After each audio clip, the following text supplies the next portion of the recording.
महाराष्ट्र का मुख्यमंत्री कौन बनेगा? महायुति सरकार का मंत्रिमंडल कैसा होगा? किसके पास पावरफुल मिनिस्ट्री होंगी? गृह विभाग का बॉस कौन होगा? वित्त मंत्रालय किसके पास रहेगा? ऐसे कई तरीके के सवाल हैं जिसका जवाब आज हम आपको यहां पर देने जा रहे हैं। 23 नवंबर को महाराष्ट्र विधानसभा चुनाव का रिजल्ट आया था। महायुति को प्रचंड बहुमत मिला, लेकिन 7 दिन के बाद भी सरकार को लेकर पिक्चर अभी तक क्लियर नहीं हुई है। पहले सीएम के नाम को लेकर माथापच्ची हुई और अब मंत्रालय को लेकर महायुति में महाफाइट शुरू हो गई है। मंत्रालय को लेकर फाइट इतनी ज्यादा बढ़ गई कि शिवसेना के प्रमुख एकनाथ शिंदे नाराज होकर अपने गांव चले गए और कहां-कहां पेच फंसा हुआ है। अब हम आपको वो इस पूरे ग्राफिक्स के जरिए समझाने की कोशिश कर रहे हैं।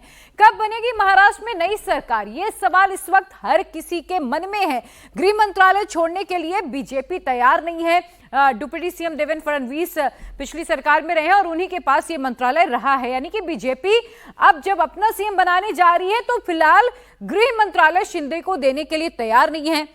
लेकिन शिंदे है कि गृह मंत्रालय लेने के लिए अड़े हुए हैं और यहीं पर जो मामला है वो फिलहाल अटकता हुआ नजर आ रहा है। मंत्रालय के बंटवारे को लेकर माथापच्ची अभी मची हुई है और इसीलिए शपथ ग्रहण में कुछ देरी हो रही है। शिंदे कह रहे हैं कि गृह मंत्रालय उन्हें चाहिए, ये डिमांड शिंदे की है, लेकिन बीजेपी गृह मंत्रालय छोड़ने के लिए तैयार नहीं है। मंत्रालय को लेकर माथापच्ची के बीच सीएम शिंदे कल अपने गांव सातारा चले गए। गृह मंत्रालय को लेकर लगातार शिंदे की ओर से प्रेशर बनाया जा रहा है। उनके तमाम नेता बयानबाजी कर रहे हैं। तबीयत खराब होने के बावजूद शिंदे अपने गांव सतारा पहुंच गए। हालांकि उनके नेताओं ने यह जरूर कहा था आज के लिए कि शिंदे आज वापस आ जाएंगे। अमावस्या को पैतृक गांव में खास पूजा होती है, ये जानकारी दी गई और रविवार को मुंबई लौटेंगे एकनाथ शिंदे, यानी कि कल एकनाथ शिंदे मुंबई लौट सकते हैं। ये जानकारी फिलहाल सामने आई है। सीएम साहब ऐसी जो भी राजकीय पेच प्रसंग आता है, या तो उनको लगता है कि अपने को सोचने के लिए वक्त चाहिए, तो वो उनका गांव को प्रायोरिटी देते हैं। दरेगांव जाते हैं, वहाँ ना उनका मोबाइल लगता है ना कुछ लगता है। एक आराम से एक बड़ा निर्णय लेने का रहा तो हमेशा वो दरेगांव गए। बड़ा निर्णय तो लेंगे जरूर। ये पॉलिटिकल जो हलचल हो रही है, जो उथल पुथल हो रही है, क्या करना चाहिए नहीं करना चाहिए, उसके बारे में वो जरूर निर्णय लेंगे। एकनाथ शिंदे पहले ही मुख्यमंत्री को लेकर अपने दावेदारी छोड़ चुके हैं, लेकिन अब वो मंत्री पद को लेकर बार्गेनिंग कर रहे हैं। कहा यह जा रहा है कि एकनाथ शिंदे पावरफुल मिनिस्ट्री अपने पास ही रखना चाहते हैं, तो वहीं अजित पवार अपने पुराने पोर्टफोलियो को छोड़ने के लिए तैयार नहीं है। और अगर मंत्री पद की हम बात करें तो महाराष्ट्र में मैक्सिमम 43 मंत्री ही बन सकते हैं, लेकिन बीजेपी नहीं चाहती कि सभी मंत्री पद अभी से भर दिए जाएं, क्योंकि इससे पहले शिंदे सरकार में सीएम समेत कुल 28 मंत्री ही थे और इस बार जो मंत्री पद की बात हो रही है उसके मुताबिक बीजेपी को सीएम समेत 17 मंत्री पद दिए जा सकते हैं, जबकि एकनाथ शिंदे की शिवसेना को डिप्टी सीएम समेत 9 मंत्री पद दिए जा सकते हैं। तो वहीं अजित पवार की एनसीपी को डिप्टी सीएम समेत 7 मंत्री पद दिए जा सकते हैं। अब सरकार गठन में हो रही देरी पर उद्धव ठाकरे की पार्टी ने भी सवाल उठा दिए कि महायुति में कुछ रार है जिसकी वजह से सरकार बनने में देरी हो रही है।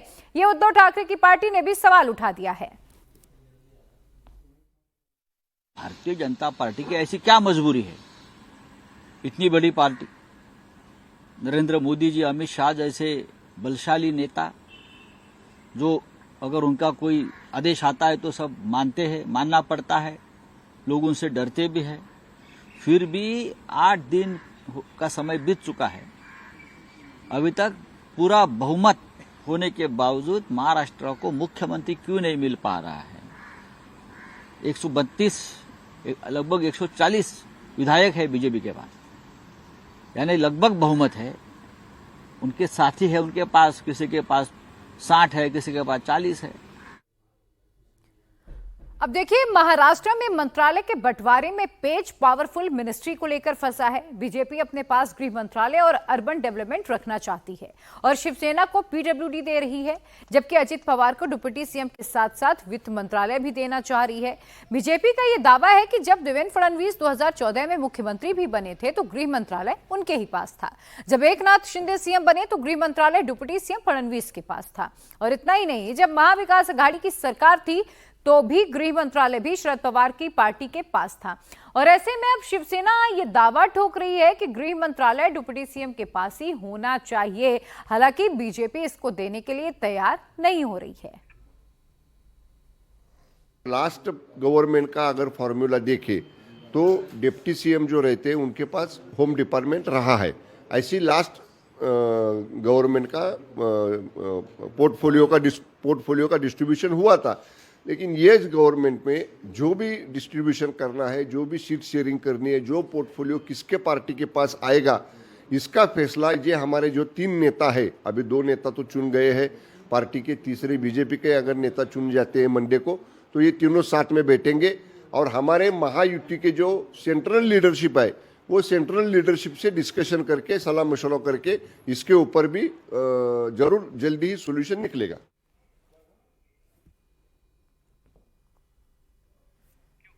शिवसेना सिर्फ गृह मंत्रालय ही नहीं बल्कि वो पीडब्ल्यूडी और राजस्व मंत्रालय की मांग भी कर रही है। जबकि पिछली बार शिवसेना के पास मुख्यमंत्री समेत 9 मंत्री पद थे। पिछली बार अर्बन डेवलपमेंट मंत्रालय भी शिवसेना के ही पास था। लेकिन बीजेपी गृह मंत्रालय का पद शिवसेना को नहीं देना चाहती है। 3 बड़े भाई है, तीनों भाई मिलकर काम करेंगे। अब ऐसे में प्रभारी मंत्री कौन होंगे, पोर्टफोलियो कैसे होंगे, हमारे मंत्री पद क्या होंगे, ये सबको टाइम लगता है। 1 पार्टी गवर्नमेंट थोड़ी है। हम एनडीए को लेकर चलना चाहते हैं और एनडीए मजबूत है हमारे सारे साथियों को सैटिस्फाइड करके हमने सरकार बनानी चाहिए। कोई भी सरकार में कोई भी कल जाके किसी को ये नहीं मिला, किसी को वो नहीं मिला, ये नहीं होना चाहिए। सरकार बनने के बाद 14 करोड़ जनता का हमें ख्याल रखना है और उसके लिए हमें काम करना है। इसलिए थोड़ा विलंब हुआ तो भी चलेगा, लेकिन सरकार अच्छे से बन रही है। बीजेपी ये कह रही है कि महायुति के तीनों नेता मिलकर मंत्रालय का बंटवारा कर लेंगे। आपको बता दें कि इससे पहले मुख्यमंत्री को लेकर शिवसेना दावेदारी ठोक रही थी। लेकिन 27 नवंबर को एकनाथ शिंदे मीडिया के सामने आए और उन्होंने कहा कि उन्हें बीजेपी का सीएम मंजूर है। जिसके बाद 28 नवंबर को दिल्ली में अमित शाह के साथ महायुति के तीनों नेताओं के करीब 3 घंटे तक मीटिंग हुई, जिसमें फडणवीस के नाम पर मुहर भी लग गई और अजित पवार डिप्टी सीएम के साथ साथ वित्त मंत्रालय पर मान भी गए। एकनाथ शिंदे डिप्टी सीएम के साथ अर्बन डेवलपमेंट और पीडब्ल्यूडी की जो डिमांड उनकी ओर से की गई थी वो उन्हें दे दिया गया। लेकिन शिंदे अब गृह मंत्रालय की डिमांड भी करने लगे। वहीं अजित पवार ने वित्त मंत्रालय के साथ साथ उद्योग मंत्रालय की भी डिमांड रख दी है। वहीं बीजेपी का यह कहना है कि मंत्रालय के बंटवारे को लेकर सभी के इच्छाओं को पूरा करने की हम कोशिश कर रहे हैं।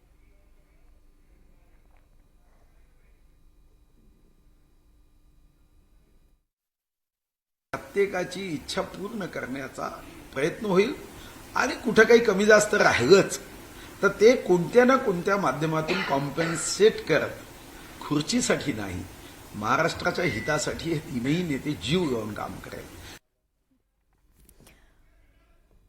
और मेरे साथ मेरे सहयोगी सचिन चौधरी मुंबई से इस वक्त और अपडेट के साथ जुड़ चुके हैं। सचिन, अभी भी बहुत सारी रार बीच में फंसी हुई है। एकनाथ शिंदे मान नहीं रहे हैं, अजित पवार की ओर से कुछ बिल्कुल क्लियर नहीं है। क्या चल रहा है फिलहाल? बीजेपी किस फॉर्मूले पर काम कर रही है ताकि अपने दोनों सहयोगियों को मना पाए और शपथ ग्रहण हो पाए?